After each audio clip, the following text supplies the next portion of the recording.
I did from View. Yeah. Don't worry about it. Right, Del. Here you are in Leicester on another British tour. You've been over here a few times, haven't you?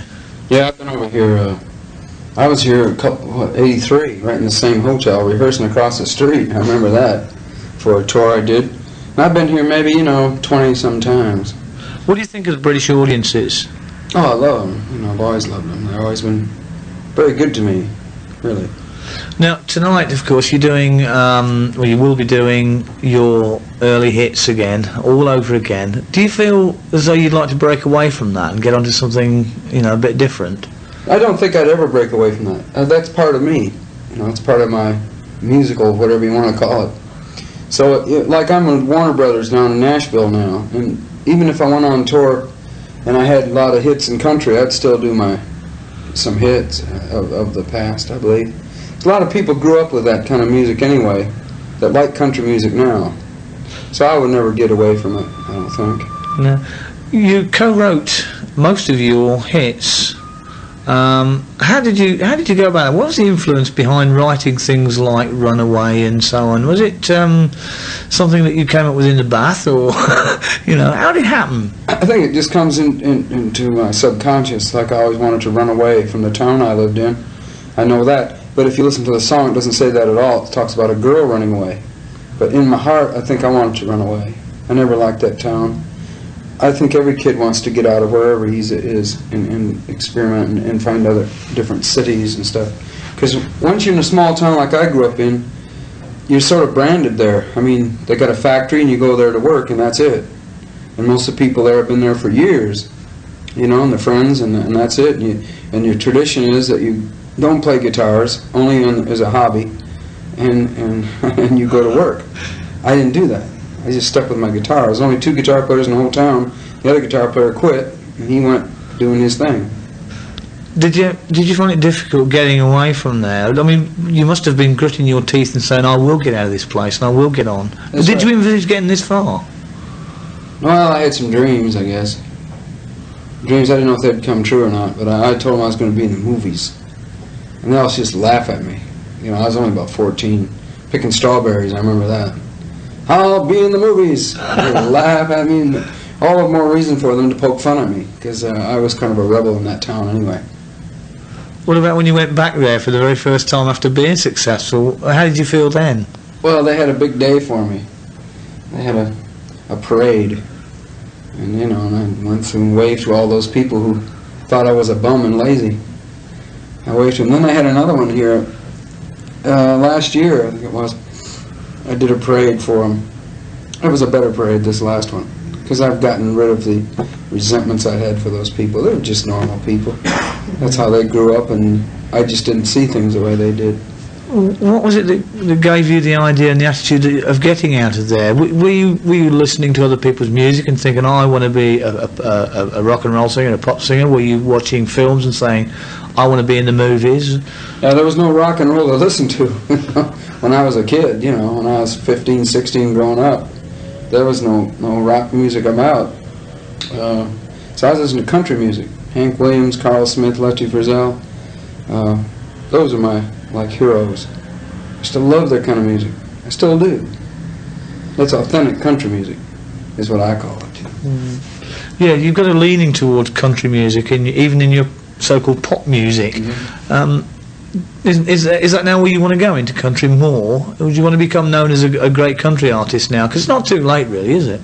No, it's never too late. I mean, Willie Nelson is not too young, as you call it, as far as musical terms.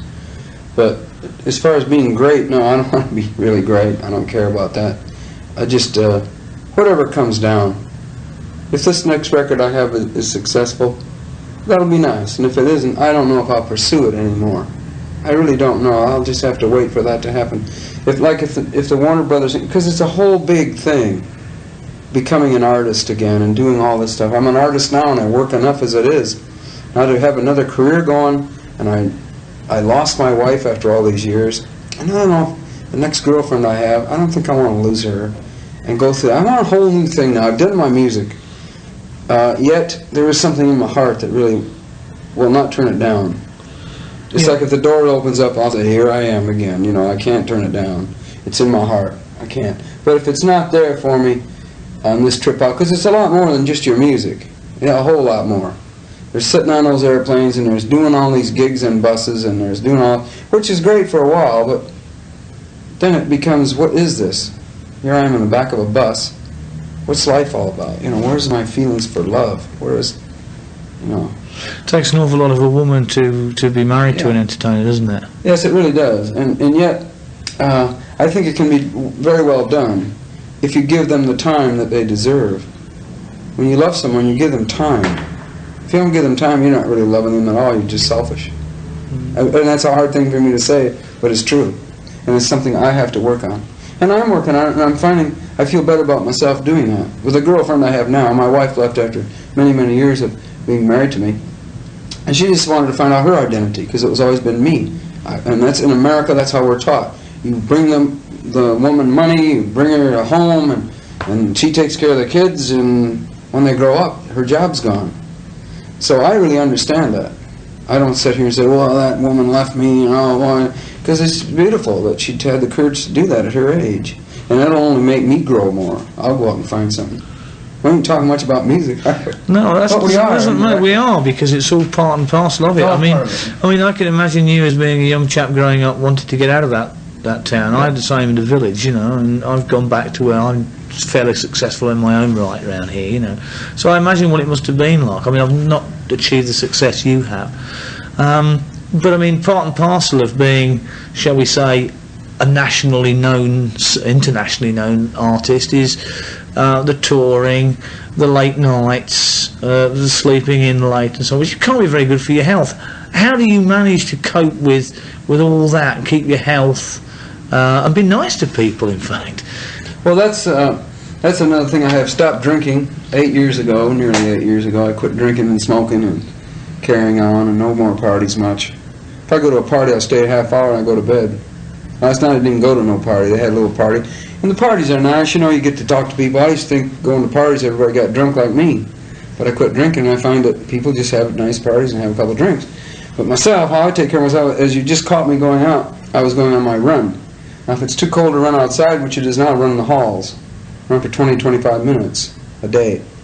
And then I don't smoke, I don't drink, and I try to eat the right foods as best I can, except I have one evil habit is ice cream. I love to have my ice cream before I go to bed, and I'll get it whatever means I can take to get it.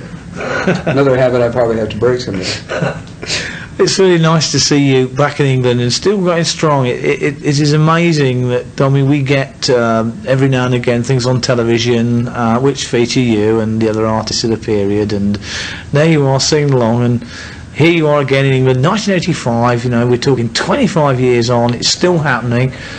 In England we have a big nostalgia wave at the moment. You know, people are even dressing up as they did in the 50s. You'll see a lot of that, you probably have already. I have seen it since I've been coming over here. It's never really left. I think it just gets bigger sometimes, some years. I don't know what it is. I see them, the Teddy, as you call them. Yeah, Teddy boys, yeah. Is it the same in America? Are the people taking it the same? You see, there is a gap. I don't know what you call it, baby boom gap or whatever you call it. There is a set of people, millions of them, who don't like older music. They like from the 50s, 60s on, and they don't like from the 70s, maybe 75s on. They don't like anything that's new today. And we're locked in, and that's what they want. And we got it for them. And I toured last year. I know Rick Nelson was on 240 days a year, and I was up last year, or this year he was so far. And I know I've been out there for 200 probably. Just rocking and rolling, and that's all they want. At fairs, at conventions, at anything that you mentioned today. Because they are the money people now. Las Vegas, all that kind of stuff. That's what they're like. That's their music. You can't shove the new stuff down, and they don't like the guy on Barlow's. Or do you resent them for that, though? No, I don't care what they do. They just pay my rent.